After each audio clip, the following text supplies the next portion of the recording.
Terima kasih kepada tuan rumah kerana sudi menerima kami dengan hati yang terbuka dan yang lapang, wajah yang ceria, kedatangan diraikan. Jadi nama saya Cik Hamkal. Hubungan saya dengan rombongan ni, saya ni adalah pok saudara. Pok saudara. Adik.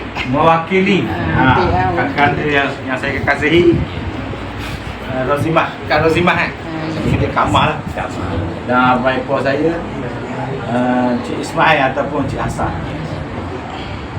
Boleh saya tahu siapa yang cakap? Yang bercakap ni wakil daripada keluarga Marah ni, Imam, abang kepada ni lah. Abang Sulung. Yang sebelah ni Nikmat. Abang yang ketiga. Yang dua perempuan, kita 10 adik-beradik. 10. Nikmat. Jadi alhamdulillah, seperti mana yang saya bagi tahu awal-awal tadi, saya mewakili kepada anak saudara saya, nama dia Muhammad Nur Syahira. Muhammad Nur Syahira. Yang mana dia ni ada hajat lah sebenarnya. Yang mana semenjak ni dia mandi tak basah lah. Ketiga toilet ni kan. Puasa pun buka lambat. Sahur pun kadang-kadang terlajak. Jadi ada hajat. Dia ada hajat. Dan dia bermimpi lah. Dia bermimpi malam-malam dia sebut nama Nur Adila binti Udin. Penuh. Siap nama lah. Penuh dia sebut. Takut salah orang kan. Jadi ada 2 orang nama Nur Adila binti Udin di sini lah.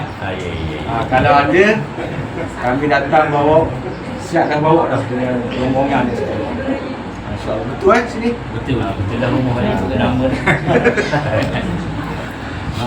Kalau kami jalan betul Betul, alhamdulillah. Jadi kami datang ni membawa hajat. Tujuan dia. Orang tua kata lah. Orang baca je ni. Orang tua kata apa ni, sekapur silih tanda hati bersih, seulas pinang tanda kasih sayang. Secalik kapur tanda hati jujur, dan sebetul cincin tanda pertunangan lah. Itu nak ikat lah sebenarnya. Jadi ni kita bawa lah. faham maksudnya dah. Okey, boleh. Okey, maknanya kita difahamkan lah maknanya, dan sebulan suara dah dengar sana ni, pihak rombongan daripada Rompeng ni bagi tujuan kebetulan raya dan mari ada hajat, iaitu meminang adik saya, iaitu Nur Adila ni dah. Jadi saya menerima lah, bagi pihak kami menerima dengan hati yang terbuka dan rasa bersyukur lah. Alhamdulillah.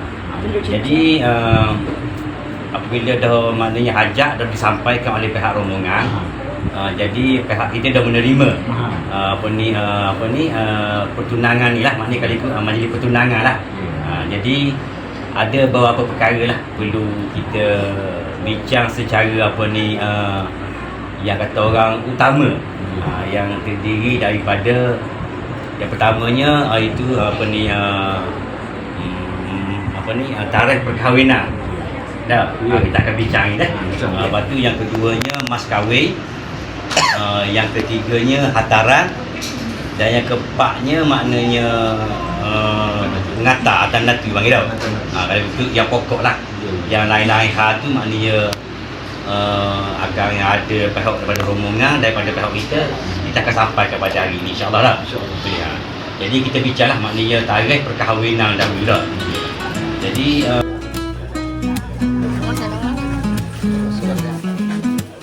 terima kasih kepada selisih tuan rumah kerana sudi menyambut kedatangan kami dengan hati yang terbuka, dada yang lapang, wajah yang ceria, kedatangan dirayakan. Izinkan kami berpantun dari Tenggaru ke pantai barat, hendak menangkap sekawan ikan. Kami datang membawa hajat, hendak menyunting bunga di taman. Buah kelapa pohonnya condong, baru sekarang hendak berbuah. Sudah lama niat kami kandung, baru sekarang diizinkan Allah.